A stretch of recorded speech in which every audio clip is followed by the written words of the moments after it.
Today I'll be showcasing the soon-to-be-released beta version of the web experience Drupal distribution, otherwise known as the wet Drupal distro. The official release will be launched in February, but we will be publicly releasing the beta so that more contributors can actually help and maybe even point out flaws. It's all about the community, in all honesty. Standing on the shoulders of giants. What do I mean by that? I would like to take a small opportunity to explain. This refers to the fact that this whole distribution being discussed has technology from a wide variety of sources, created by some very committed and passionate individuals. Naming some of these people, you get Paul Jackson and his work on wet, you get Chad Farquharson and his work on the wet themes that will be replacing CLF, and in terms of accessibility in Drupal, I would also like to mention Jeff Burns, who has done great work on a set of extendable base themes in Drupal. And then finally, Mike Gifford, who literally wrote the book on it in Drupal and is evaluating the distribution periodically to ensure its accessibility commitments are on track. Separately, I would like to acknowledge some of the improvements being made from various departments, such as RCMP, StatsCan, and companies such as OpenPlus and OpenConcept. Finally, this distro relies on three equally important online communities, such as jQuery and Drupal, as well as registered wet developers that are helping to bring this project forward. All right, so before I get into the details of this session, I just wanted to give you a guideline for how this presentation is structured overall. I do want to point out that due to the fact that the Drupal distribution has integrated the wet framework through jQuery, as well as a variety of other accessibility features, I am inclined to briefly talk about them first before getting into the distribution as a whole, as I feel this would better allow you to understand the project scope. So I will first off start with a quick introduction to Drupal for people who might not be aware of the platform. Just for a show of hands, is everyone aware of this, or is it kind of like an introduction to it? Maybe just a raise of hands of people who know Drupal. Okay, that's a fair amount actually. I may go a little light on that, but I'll talk a bit about it then. Secondly, I will be talking about the Genesis project, which is an extendable theme system being used in Drupal to ensure that the markup that is generated is standards compliant, accessible, and semantically rich. The Genesis project will then be further extended with the work being done in the wet usability theme. Next, I will then be discussing what wet is, but we're leaving out many specifics as Paul Jackson has just done a session on it, so I'm assuming I can probably just gloss over that slide. Finally, with the requisite knowledge out of the way, I will demo the distribution itself and show how the distribution can help you get started with Drupal faster and actually get to use its expansive set of functionality right away. When you do install the Drupal core by itself, it's very, very empty, and you'll notice this. And this is, in fact, a primary complaint of Drupal. It's where there's all the options. This is because you need to have many contributed modules added onto it to actually achieve the functionality you would want. This is the strength of the distribution, is that all that work is done for you. And then after the demo, I will then be open to all questions, and I'm hoping for it to be very interactive and maybe even some suggestions on areas we should be focusing on in the future. All right. So the distribution is made in Drupal, but what is Drupal? Well, since many people raised their hands, I'm just going to gloss over this. It's basically 750,000 people in 228 countries speaking 181 languages power Drupal. Looking further into the statistics, you find that it has a really big active community of about 14,000 developers and modules, as well as an estimation of about 8 million sites being powered by Drupal worldwide. And finally, the real killer is that Drupal is completely free and open source. All right. To talk even more about Drupal's strengths, you see on the slide presented an impressive list of some sites that Drupal runs. In particular, you can see that Drupal has a pretty amazing list of governments and organizations using it, one of the biggest being the White House. You'll notice under recent activity, in fact, the RCMP will be going Drupal. Statistics Canada is currently prototyping, and it looks like we'll be going internally.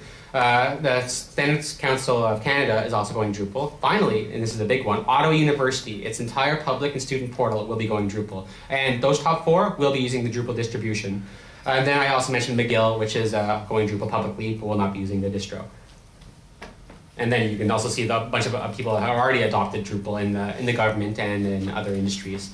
But I think most of those are Drupal 6. I don't recognize Drupal7 implementation. All right, so what else does Drupal have going for it? Well, it does power nearly 2% of all websites worldwide. I'd have to say that is quite impressive. You also now see before you a list of some of the features that Drupal provides. Unfortunately, I don't have time to go over all of them, but we'll talk about two of the most pressing ones that often come up, particularly security and accessibility. The first point relates to Drupal and security. In fact, many people when they first look into Drupal are amazed by its feature set, but worried about the fact that it's open source. Oftentimes, many people equate open source with less security. This could not be further from the truth. In fact, an open source solution with a broad-based developer community makes the platform even more secure. In fact, according to the Department of Defense CIO of the United States, in regards to open source software, and I quote, "Continuous and broad review enabled by publicly available source code supports software reliability and security efforts." In terms of accessibility in Drupal, particularly in Drupal7, you have guidelines for compliancy with WCAG and ATAG 2.0, search engine optimizations, ways to ensure that valid markup has been imported, and uses of RDFA and ontologies for the burgeoning semantic web. Basically, being built with Drupal7 is a huge advantage for the simple reason that the accessibility enhancements that have been built into it put the CMS far ahead of the competition when you need to meet WCAG 2.0 WA compliance. All right, so we're just 2 more slides before the demo. All right, so now I'm going to introduce you to the Genesis project, which was created by Jeff Burns, an staunch Drupal accessibility expert. For inquisitive minds, Jeff Burns was one of the top contributors to Drupal and has had his hand in every core theme in Drupal7. Jeff decided that there was a greater need for accessibility support in terms of theming in Drupal. As a result, he created a base set of themes, theme template files that focused on accessibility so that developers could extend his work with their own theme customizations. Genesis is a standards-compliant, accessible, and semantically rich set of theme templates for Drupal. It just features modular CSS, SEO optimizations, WAI, ARIA, landmark roles, JavaScript accessible toolkits, and a WCAG, WA, and Wave compliancy. All right. So as I mentioned, Paul Jackson's already talked about this, so I'm just going to skip this slide. In the end, WED is an amazing set of solutions and web tools that will help you be accessible and use progressive enhancement. All right, so last slide before the demo. The WED usability themes, intranet and intranet, is perhaps my favorite set of features related in the WED framework that has been ported into Drupal. As mentioned previously, it is the culmination of a year's work by the Government of Canada with Chad Farquharson at the helm. What the WET usability theme gives you is a W3C plus WCAG validated set of markup. In addition, you get a robust, dynamic grid-based system, object-oriented CSS, use of the golden ratio phi, and a responsive layout, and just plain beautiful theme. Fine, okay. All right, so it's now time to actually show the work that has been made. I apologize if at any point I jumped kind of quickly between all the functionality offered, but there's a lot to get through and kind of not much time. I am hoping this to be less formal and encourage some people who are assisting in evolving this distribution, like Mike Gifford or other people, to jump in at any point with relevant input. So I have to show an installation profile. I have to show the installation of this. I have recorded it because it does take a while to run through, so I'm just going to be showing a 2-minute quick overview of how the installation works. This is important because the installation is what gives you all this functionality. It automatically generates your menu system, your taxonomy, all your default configuration, all your menus. It does all that work for you, so you can start with Drupal at a much higher elevation than you normally would with core. So I'm just going to play that now.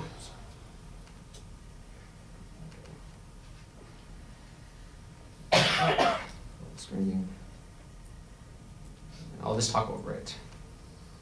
So this is where you will be greeted with when you get the actual package. It will give you 3 install profiles, the 2 being a default Drupal, the 3rd being the one that will actually install the Web Experience Toolkit and all the requisite add-ons. When you select Web Experience, you'll notice that, as we get through, it will then ask you what language you would like to install it in, just basic Tombstone info and all that stuff. And then it's going to go through the module install. Normally Drupal has about 13 modules, so you can clearly tell that some extra work has been done on it. About 10 of them are custom, but they are using coder review and simple test unit testing to make sure that they are working. And then I'm just going to run through the install. This normally takes about 10 minutes. Are the modules security reviewed as well? Yeah, that's what coder review does. There's the security and SQL standards for that. So this is just, again, just basic info about the site, what site name you want, email address for user number 1, which is the super user, and the country. Since we're in Canada, those defaults have been mostly specified. And then I'm going to go on a bit further, the install, where it gets to ask you some questions. All right, so it asks you at first, site is intended to be used for which type of website? Is it internet or intranet? This will be important because it's going to change the theme based on that. I'm going to still demo you both. And also, is this for government use? This is kind of important because we want more people than just government to use this distro. We really want a broad collaborative community that's really interested in web standards, web usability, and web interoperability. So we feel that without government branding and many more people using this, it would just better serve our efforts too. So I'm just going to go on a bit more. And so this screen, we had to kind of rework this screen because it's not very descriptive. It's more for developers, but it just basically asks you, do you want to enable development modules, your basic workflow, what kind of WYSIWYG, what you see is what you get editor would you like, as well as some just custom add-ons. And then just going through at this point, it's just going to import the French language, which is about 4,000 to 5,000 strings. We are 92% multilingual across the board with taxonomy, menus, content, and everything. We're going to bring it to 100, to 99. Again, we can't really get ever to 100, but as basically 99% fully multilingual site. And then once that goes forward, it's going to give you just congratulations. You'll notice this is kind of a small error, but it's actually something to do with the way the install profile operates. It's going to be fixed in the next Drupal iteration because it is working how it should be. And then finally, once I go forward, yeah. So then all I did was I clicked view your site, and this site pops up. It is done. Nothing in Drupal core does this for you. Gives you this type of content automatically added to it, your menus are automatically created. I can run them and go through them and see lorem ipsums, which are standard just text, dummy text you would place to navigate and browse the site. So now I get to play around. I'm going to be a little more freeform in how I talk. I'm kind of going to be jumping around about the various features, but I'm going to start off with content moderation. I'm kind of proud about that one, and I think a lot of departments are very interested in that. So what do I mean by content moderation and audit trails? So I'm just going to pick just the default content that was on the front page, and I'm going to show you that I can see that this is published. But say I want to make a new draft of that. So I'm just going to go in, and I'm just going to add a simple word. Let's go to, I was going to say goals, I guess, just something simple. And I'm just going to go save. And I do apologize, I am on my phone, so things are a bit slow since I'm tethering it. But all right, so I did that save, but right now I'm just viewing the draft. If I go back and actually say, if I want to view the published one, it'll be different because it won't have goals. This actually lets you establish moderation behind it. If you want to see that, I go to moderate, I'll see all the various iterations of this content. So you see that the green one is the one that's published, and the red one is the one that I just did. It hasn't been assigned to the published status yet. In fact, you can have many, many types of transitions, and on each transitions, you can send emails, get user authorization to do this. It's a variety of things. Even if you don't like a word in it, there can be a rule that says if this word is in the content, this cannot never be published. Rules plus Workbench is extremely, extremely granular in the way that it lets you derive what kind of content you would place. If I can go further, I can actually see the differences between content. So I know that these are each their own revisions, but what actually happens between them. So I'm just going to show a diff between the first and the third. Well, first and second is fine. And just show the diff. So it kind of gives you a code source control of what happens. You can see I added goals.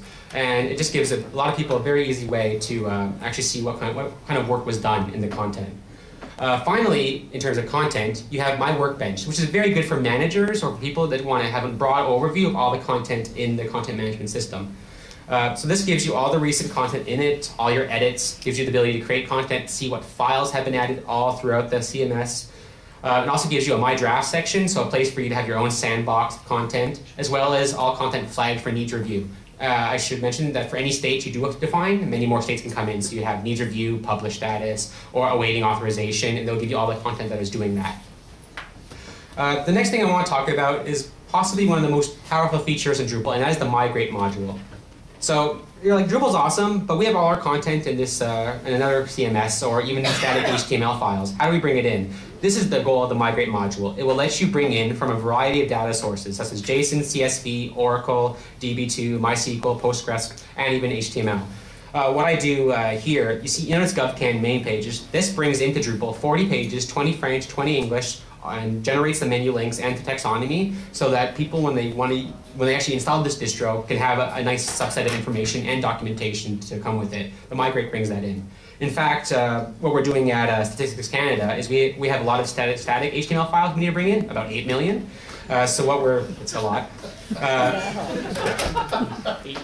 Yeah, it's pretty crazy. But what we're going to do is we're using the migrate module to web crawl that, and it's called query path. Using jQuery type selectors, we can grab the title or the content elements of that and bring it into Drupal. We don't need to know, thanks to the migrate module, how a node is structured or how a menu item is structured. Once we have the information, we just assign it to node. Migrate module takes care of that. In fact, if I went into all of these, I won't because it's a bit technical, it will actually show you all your mappings and issues related to those mappings and other ways to apply that. The migrate module is one of the best features in Drupal7, and even soon, in about 1 month or two, it's going to have a GUI behind it, so you don't necessarily need to even use the API to appropriately use the migrate module. Now, going on a bit further, I still want to get through Apache Solr and spend some time on that, but I just wanted to mention just create content in general. So if I go create content and page, you're going to be greeted with a CK editor, WYSIWYG, which it's kind of like Word. It lets you play around and do things with Word without really caring about how the source is. The important thing is if you want to bring in content from another area and put it into Drupal, you want to have a way to make sure it's compliant and the markup is valid. We use a HTML purifier, which will actually make sure the content is between the divs is appropriate, and if the classes are in our case using CLF2, it will use regular expressions to actually jump to the new standard with the ones it sees. We're not perfect on that yet because certain comments and tags can mess up the script, but we're going to find a way to escape those. And furthermore, it actually lets you see all the classes defined in the wet usability theme and apply them inside here. So if I want to do span or background accents, and then it will let you see what it looks like in the WYSIWYG.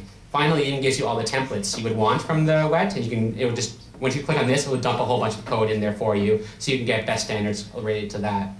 One last thing, finally, to do with themes, before I jump into the intranet theme, is I want to mention that, hopefully this loads up. I apologize again for the slow loading. It is performant, just the phone. I can even edit the skin. So this lets me, on any block or view or page in Drupal, to actually apply certain classes on it. And these classes were derived from the wet usability standard. It's incredible. You can have a module billboard, a module client. You can totally customize any individual block you have. So now I'm just going to kind of segue really quickly to search. I just want to I really think this is a powerful feature that many people are wanting. And it also uses Apache Solr, which powers Netflix, the White House, Zappos, and CNET. And it has a really, really powerful set of faceted search principles. And it works perfectly well for multilingual environments. So I just typed government. You notice it asks me, I didn't program this, did you mean gouvernement? It knows about the relationship between content. It is very, very smart that way. And it also gives you facets on the side. So I have a huge subset of information, but I want to filter it even more. I can filter by author, by language, by content type, even by tags. And this is just the general ones. If you want to have your own, and you have certain taxonomies for your organization, you can filter it even more. And you also notice that if I start typing a word, it's going to give me an auto-suggest, and it's like, did you mean this? Or it notices that when I type minister, it notices about the French and the accent, and it helps you do auto-suggestion with your code without knowing how to do it. That's Drupal plus Solr are like perfect together.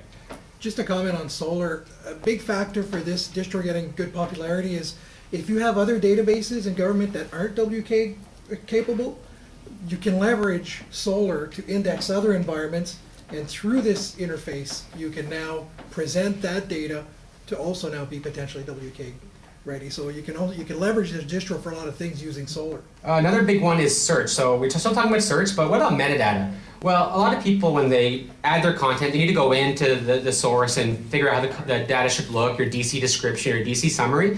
This lets you do it. It analyzes your content and generates a metadata for you, knowing that ahead of time. So what I said was, when I have a title, when I want to set the metadata title attribute, make that the node title token. When I want to set the description, make that the node summary. I don't know what they are. It does it at compile time. So when I save, it declares everything for you. In fact, I'll show you how this works. So this all applies to the node. I will mention you can go node-1 or node-content type. You can declare your metadata on taxonomies or different types of pages. Very, very granular in terms of that.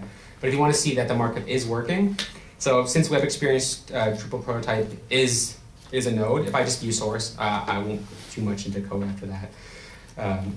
You notice at the top in head that all the metadata has been applied because it's a node. So this is amazing. So you don't ever have to worry about metadata. You get it once and you forget it at that point. Obviously, over time, you're going to have to customize it and make sure it's working. But it does 90% automation for you. Okay. I guess I'll just pause really briefly. Is there any questions? Or anything people are interested in? Sure. This is a step back from this focus. First of all, kudos on Distro7 and accessibility, and the web integration is fabulous. An organization that has got their site developed in Drupal 6 or earlier, can those be made level AA compliant? Or do you have, because I turned down a contract a few weeks back from a company that has the site developed, and I think it was 6, might have been 5. They wanted evaluation, assessment of the accessibility. Fine, I can do that. Can it? Yeah, and how do you, but I couldn't do I didn't think I could do the remediation. I couldn't go in and tell them how to fix Drupal 6. I mean, what's inaccessible in Drupal 6 or 5. The problem is Drupal 6 didn't place that as a priority, so I think you're already starting at a detriment. There's a lot of Drupal talent here that I would think agree with me. I don't think it'll be possible in Drupal 6 to bring it. Basically, I was right in turning down the contract. Yeah, I was saying, okay, what you really need to do is you need to upgrade to the next distro. Okay. Exactly. Drupal 7 is trying to really follow those guidelines, and that's an initiative for it. But some organizations aren't prepared to do that in the short term. There are upgrade scripts behind it, but it depends what modules you've used in Drupal 6. It's not it's not a solution that applies for one, applies for all. It is a very actually hard process. If ever anyone tells you it's easy, they're lying. It is it takes a while, and it requires a lot of planning and to have tons of backups, because it will fail many, many times when you try to do the upgrade. Because Drupal 7 was a significant shift away from Drupal 6. In fact, the overlay, the administrative thing, the use of HCI principles all around, Drupal 7 really focused on the user, and because of that, a lot of the way that the structure of Drupal 6 is no longer in Drupal 7. Plus, Drupal 7 also uses things like entities that Drupal 6 doesn't really have much knowledge about. So for a company they would really need that Drupal expert if they're going to go from Drupal to Drupal to Drupal each time. The good thing is, but Drupal 7 and Drupal 8 are taking that into account, and there is going to be ways to export your content, because what we're trying to do is, in fact, how this distro works is that content is separated from configuration, and when that is in play, it is very, very easy to then update, because your content is no longer too much integrated in Drupal, and that's what Drupal 7 takes into account. So future upgrades shouldn't be as much of a problem, because a lot of people were complaining about that from 6 to 7, and the community listens. That's the big thing about Drupal, is it has such a huge community, and if there are problems that many people address, it will listen and it will respond. Yeah, the biggest issue, like this has been around forever, and it actually works fairly well. Like, I converted one of the largest Drupal sites in the world from 5 to 6, and it took, to do the conversion on the database, took like 3 hours. And this is a site with like a million pages on it. So it's doable. The issue is you have to have the code in place, right? So it's not, I mean, even to go from 6 to 7, I mean, I haven't converted a site from 6 to 7, but I don't think it should be any different. I mean, there's update scripts to convert the database. It depends on modules. The process is you have to have all your modules at the level of whatever you're going to, whether it's 6 or 7 or 8, whichever the next one is you're going to. And that's not necessarily there at the time you want to do it. Those modules maybe are never going to exist. As the presentation is just closing, it's one last thing I forgot to show, and it's that Drupal follows the MVC design pattern. Content and presentation are separate. So if I want to switch the theme, or you have your own, the content never changes. So I'm using the intranet theme right now. If I set the intranet as the default, it will automatically, all across the entire Drupal site, switch your theme. So many people, when they have when they try to follow CLF2 to CLF3, even though I shouldn't be calling it that, they spend like 6 months in getting all their static files updated, or even in their CMS, updated to the new standards. You set it once in Drupal, and that's it. All the content follows that. So I now set it to the intranet, and I close this. You'll notice that everywhere, including the front page, everything now reflects how the intranet should look. It is very close, but this one actually has a responsive layout, so based on if you're on a mobile platform, it will actually render itself appropriately. And that's another big benefit of Drupal, is the abstraction between design and presentation. So that's my presentation. I have questions now. Oh. One comment I wanted to say for the migration that Will did, the demo for migration, is more important than some people realize. One good fit with accessibility here is we're seeing more and more contracts come out where people are asking to have accessibility reviews of their site, and they're either sitting in a static environment or in a non-Drupal environment. And then you have to ask yourself, is it worth taking a legacy environment and trying to make it WCAG2.0 AA? Or if you look at something like the migration, you can use scraping tools where you're just going off the rendered HTML of another environment. Then you can either cleanse that partially and then use a migration module to bring it into an environment that is already stellar for the most part. So that's certainly a big factor. And if you're curious about the roadmap for the distribution, we're now working on, because the government's, I believe, decided on JQ Mobile for mobile sites. So if Drupal fully complies with web services, so it lets you do REST, JSON, or all that, and then basically with JQ Mobile, you can combine with Drupal web services and you can bring your content right into JQ Mobile, and that's also going to be accessible because it's bringing accessible content. You were talking about using Solar for accessing their RDIMS implementation and then integrating it into the internet? There's been a lot of popularity on that. We're doing, along with Will and Mike, we're doing a big migration from LifeRay, which is why I'm mentioning non-Drupal environments. And they got all of their standards sitting in a mess of databases. There's literally 5 different technologies running it. So all we're doing is leveraging Solar to leverage the index, and we're presenting everything through this distro using Drupal Solar. So instead of making complicated XML and ODBC and trying to deal with the technologies that those databases are in, you just leverage Solar, and you can mimic displaying that data through this distro. So now you're meeting all of your accessibility requirements. So that's got a lot of people excited who are using environments like RDIMS in government or other who have interoperability issues. It's lifting the bar quite high on using it this way. It's a simple layman's approach to fast track, a real fast way of getting that done. Is the migrate module, that's part of the distro? Yeah. Everything you see here comes with the is part distro. of the distro. Everything I showed you is in it, Okay. including example migrate scripts. So for people that may not necessarily know how to use it, you can go into it, and it actually gives you nice commenting all throughout how you would want to extend that. Is the distro running on a Mac? Pardon? Does the distro run on a Mac? Yeah. Oh yeah. If you want to actually do it locally, there's a thing called Acquia Dev Desktop that lets you, with your package, install it on a Windows or PC to just try it out. Okay, so use it through Acquia. Yeah.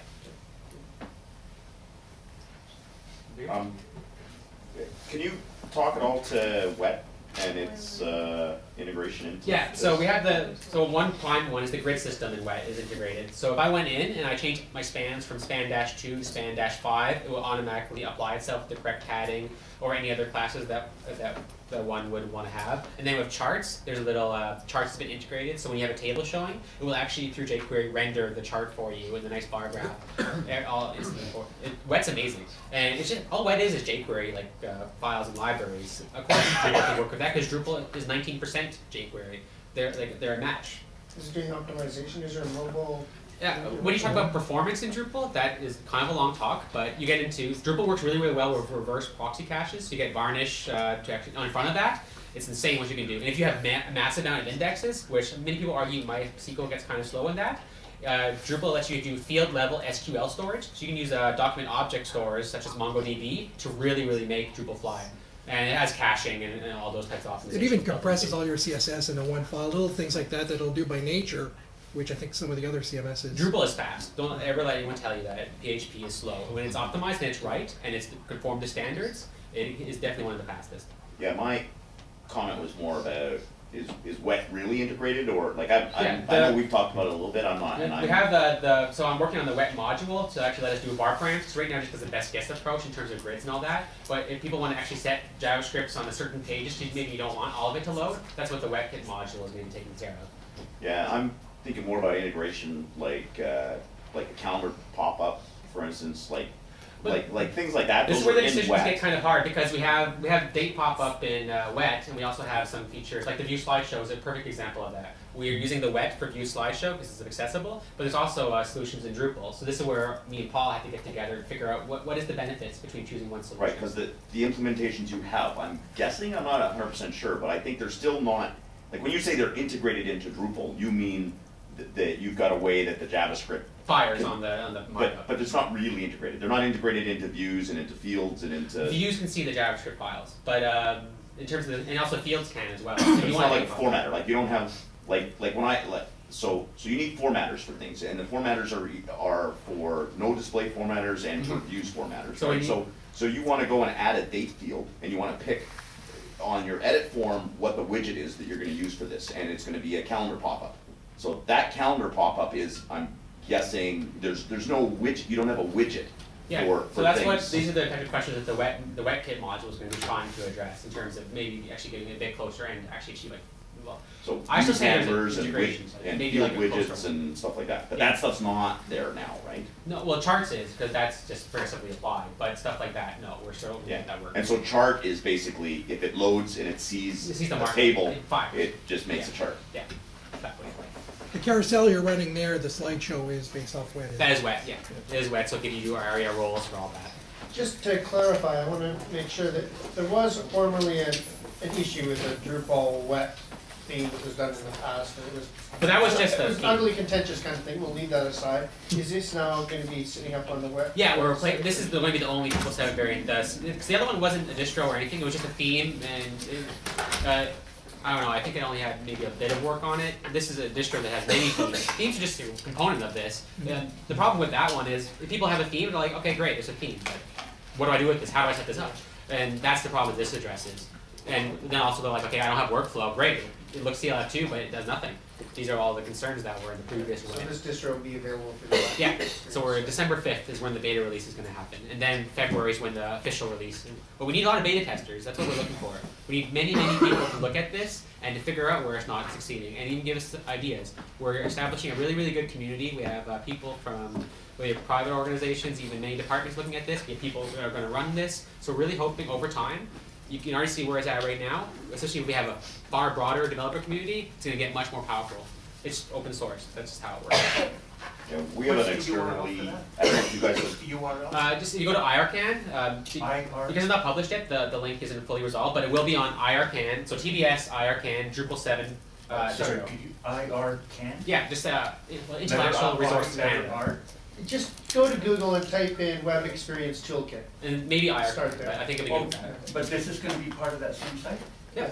Oh, okay. well, Yeah. the distribution of it, but not a, like, you guys haven't published a live demo yet, have you? Right? Monday, we're starting getting our VM, we finally got our VM all organized, so we're gonna actually have a live demo with some videos and screencasts and documentation for people So to you play around. can go to